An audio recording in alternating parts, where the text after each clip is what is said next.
안녕하세요, 일렉트로캠입니다. 오늘도 테슬라 관련 이야기를 해볼까 합니다. 자, 첫 번째로는 배터리입니다. 그래서 오늘 아마 배터리도 이야기할 거고, 경쟁사들 얘기, 기존의 내연기관들, 리비안의 IPO, 뭐 그런 정도로 이야기를 하지 않을까. 그리고 이 루시드의 일렉트리파이 아메리카랑 충전한 속도 비교도 있어서 그것도 짤막하게 한번 이야기를 해볼까 합니다. 자, 첫 번째로 댓글에서도 짤막하게 리튬 포스페이트 인산철이죠.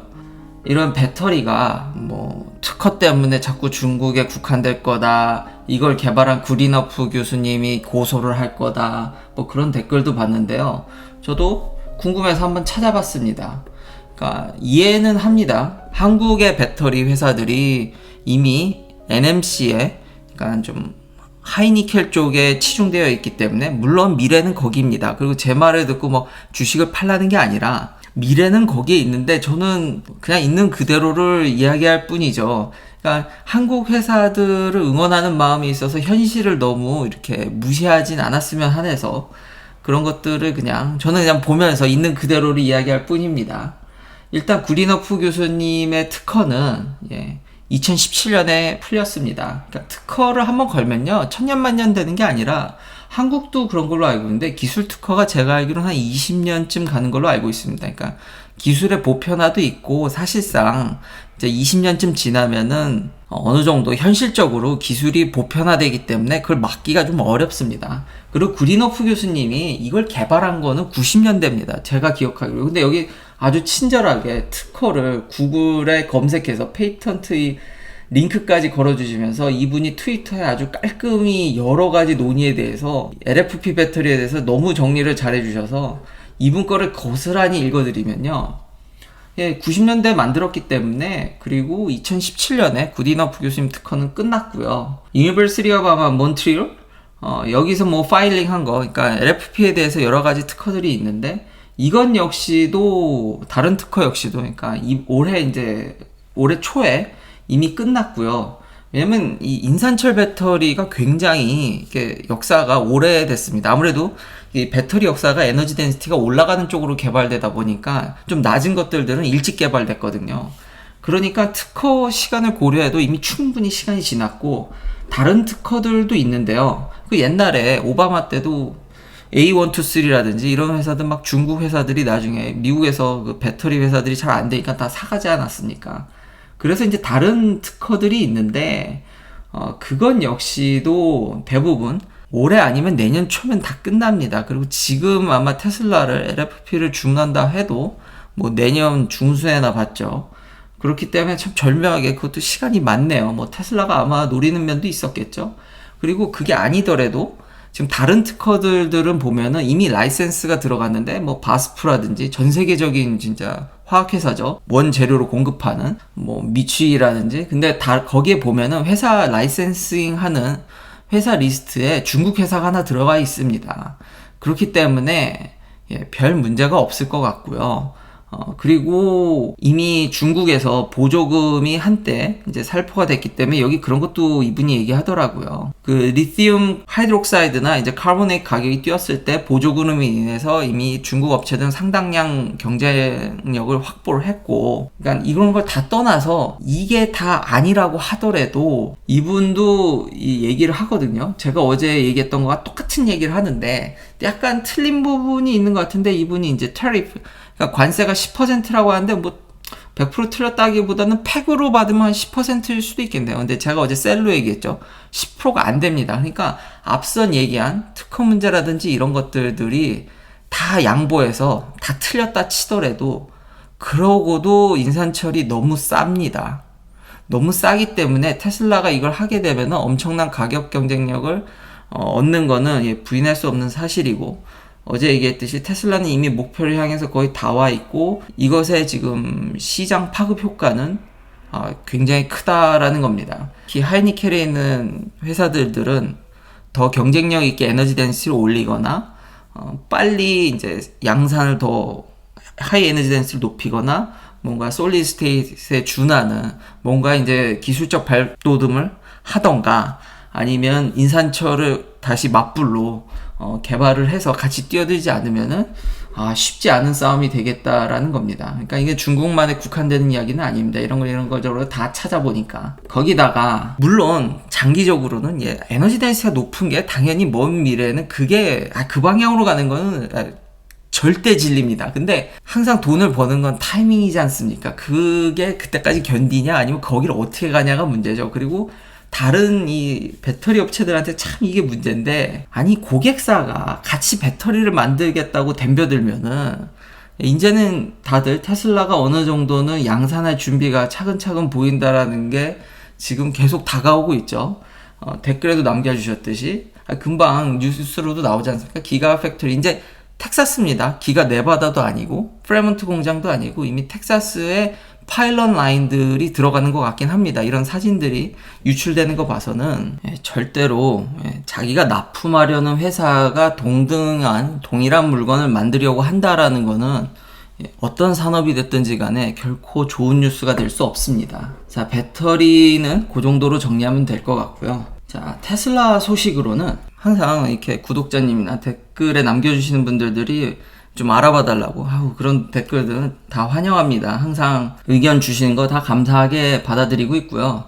지금 우버도 지금 런던에서 지금 전기차를 특히 이제 테슬라를 좀 더 우대해주는 모습이 좀 보이죠. 그런데 이번에 나온 테슬라 이런 패치를 보면, 소프트웨어 패치를 보면은 드라이버 프로파일을 클라우드로 관리한다라든지, 테슬라만 지금 현재 할 수 있는 일이죠. 그러니까 드라이버 프로파일이라든지 통합형 시스템을 제공하기 때문에 차량 관리에 있어서 토탈 패키지 솔루션을 제공한다라는 겁니다.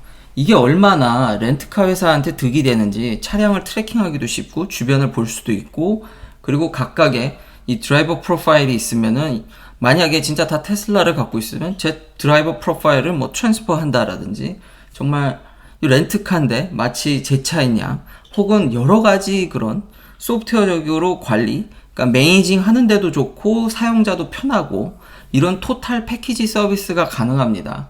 이게 렌트카나 택시에서 테슬라한테 군침을 안 흘릴래야 안 흘릴 수가 없습니다. 안 가지기가 어렵죠. 항상 차를 가져오면 그 오일을 간다라든지 관리가 참 힘들었는데, 그런 관리 솔루션 소프트웨어를 제조사가 그걸 다 제공해 준다고 생각을 해보십시오. 이게 얼마나 편합니까? 그러니까 우버부터 해서 허츠부터 해서 앞으로 테슬라한테 줄 설 회사는 이건 정말 획기적입니다.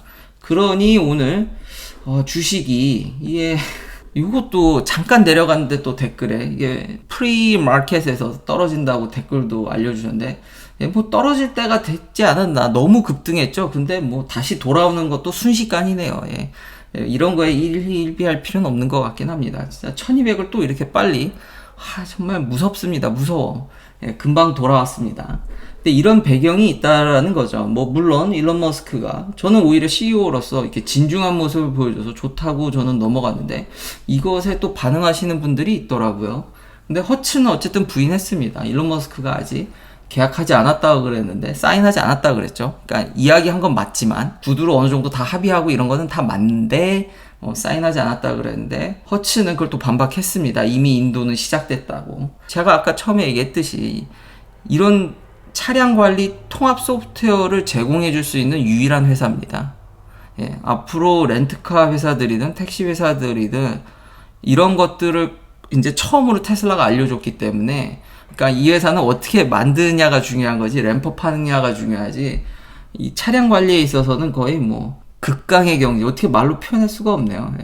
참 대단한 회사입니다. 그러니까 여전히 무궁무진하다. 자, 그러면 또 이제 핫한 루시드를 좀 이야기를 해볼까요? 아니나 다를까 일렉트리파이 아메리카랑 루시드의 이런 충전을 벌써, 관심사가 여전히 전기차 충전이죠. 슈퍼차저랑 비교되는. 그래서 벌써 이런 기사가 나왔습니다. 근데 좋은 소식은 현존하는 테슬라를 제외하고는 아마 콤보 타입을 쓰는 차들 중에서는 현재 미국에서요.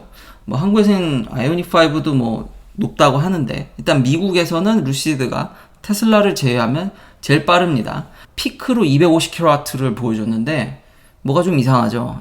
이건 좋은 소식인데 근데 역시 제가 예측했듯이 300kW 쉽지 않을 거라고 얘기를 했었습니다. 이게 두 회사가 다른 회사지 않습니까? 일렉트리파이 아메리카는 폭스바겐 거고, 이게 폭스바겐에서 백업받은 회사고, 루시드는 루시드죠. 뭐 투자도 많이 받았지만 이제 중동이라든지. 근데 어쨌든 이건 같은 회사가 아닙니다. 그러니까 일렉트리파이 아메리카는 여러 회사를 해야 되기 때문에 이게 통합형 시스템이 아니라고 제가 얘기를 했죠. 근데 이건 똑같이 테슬라한테도 적용이 되는 부분입니다. 그러니까 그렇게 자랑하는 350이었는데 350이 아니죠. 900V인데도. 그리고 300kW도 안 되죠. 250kW. 그리고 제가 그래서 이 기사에는 없는 테슬라 데이터와 이제 비교를 해보는 거죠. 이 기사 나온 것들과. 여기 기사에도 300kW를 이야기를 했지만 그 근처는 가지 못했습니다. 근데 추후 시간이 지나면 가능해지겠죠. 근데 단시일내에 하기 어렵습니다. 저번에 얘기했듯이 테슬라도 슈퍼차저를 열었지만 V3를 열었다 할지라도 지금 테스트하는 게 지금 제가 다른 유튜브를 보니까 150kW 정도 나온다고 하더라고요. 호환성 문제나 이런 것들 때문에 피크 파워를 올리기가 테슬라 역시도 쉬운 게 아닙니다.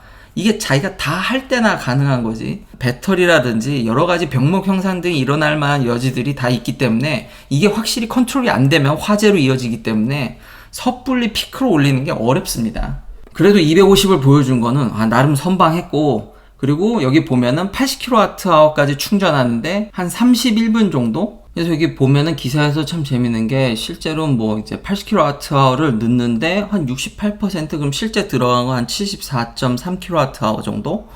그러니까 약간 이제 러스가 있는 거죠. 이제 워낙 고압으로 넣다 보니까 이제 쿨링도 필요하고 배터리에서 어떻게 뭐 잘 이렇게 재단하다가 뭐 날려먹었다라든지 힛 러스라든지 여러 가지 고압으로 하기 때문에 좀 중간 손실 여지가 있기 때문에 요거는 좀 다른 데이터들을 좀 참고를 해봐야 될 것 같습니다. 그러니까 다른 분들이 또 이렇게 열심히 이렇게 집중적으로 감사하게 다 측정을 해주겠죠. 근데 요 정도를 보면은 지금 테슬라랑 비교했을 때 충전 속도가 큰 차이는 나지 않아 보입니다. 더 자세하게 나와봐야 알겠지만 현재까지 공개된 것으로 보면은 두 차량의 이제 충전 속도는 큰 차이가 나 보이진 않는다. 거기다가 여기 결제 시스템 있죠. 테슬라는 그냥 찔러도 되지만 그런 편의성이나 이런 것들을 고려해 보면은 차이가 크게 난다고 보기는 어려울 것 같습니다. 둘 다 비등비등한 것 같습니다. 그러니까 여기 보셨듯이 현실은 그렇지가 않다. 당연히 900V나 350kW가 더 좋지만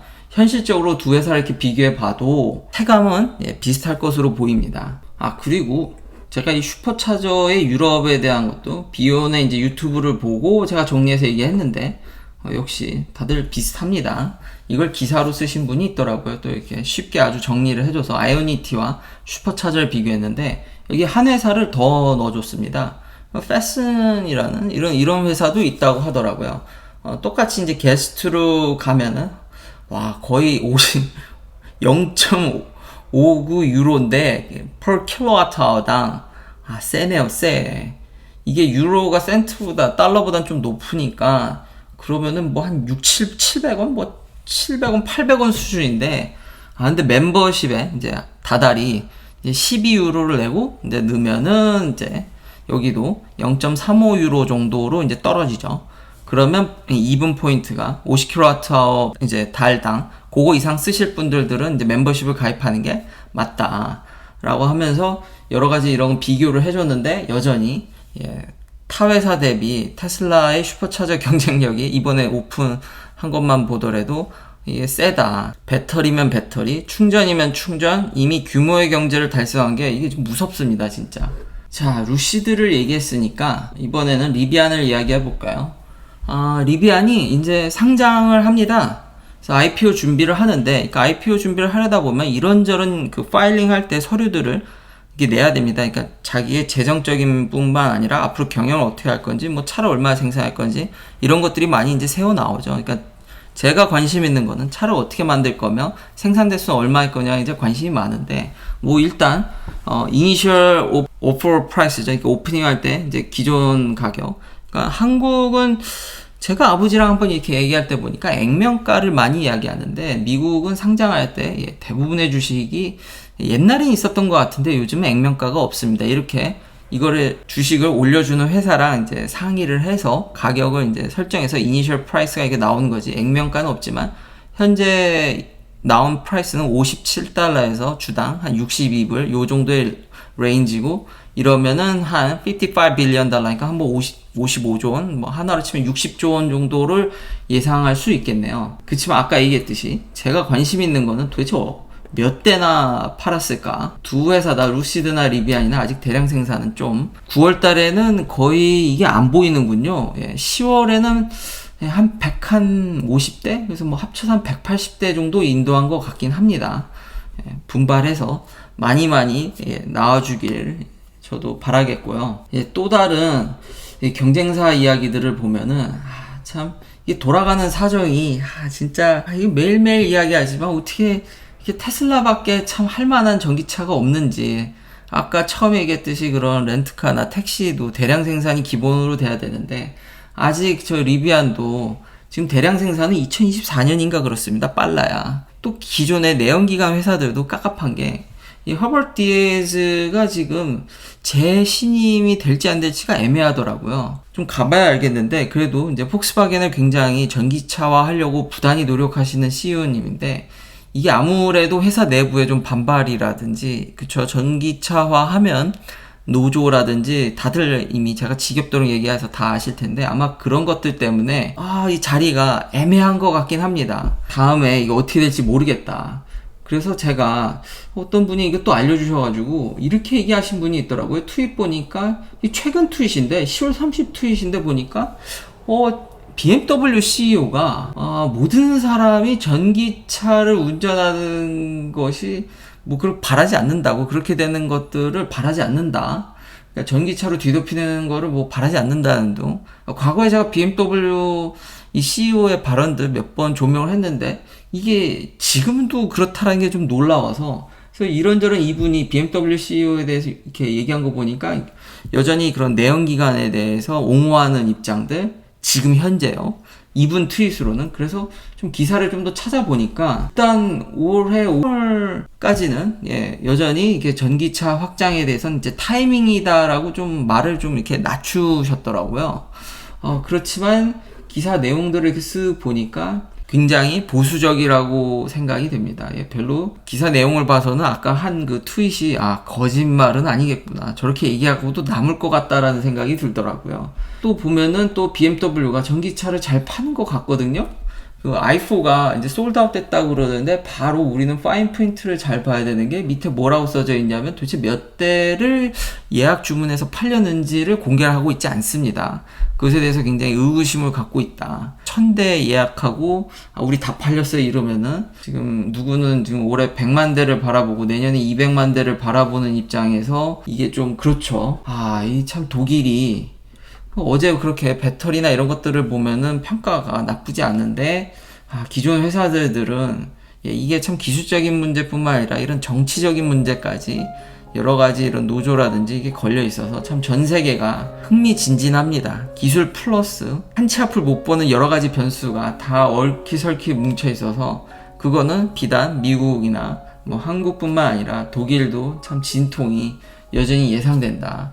그러다 보니 저 폭스바겐 CEO가 저렇게 자리가 확신을 못 받는다라는 게 그렇게 전기차 전환을 외치셨는데, 그래서 많은 것을 느끼게 생각하게 해줍니다.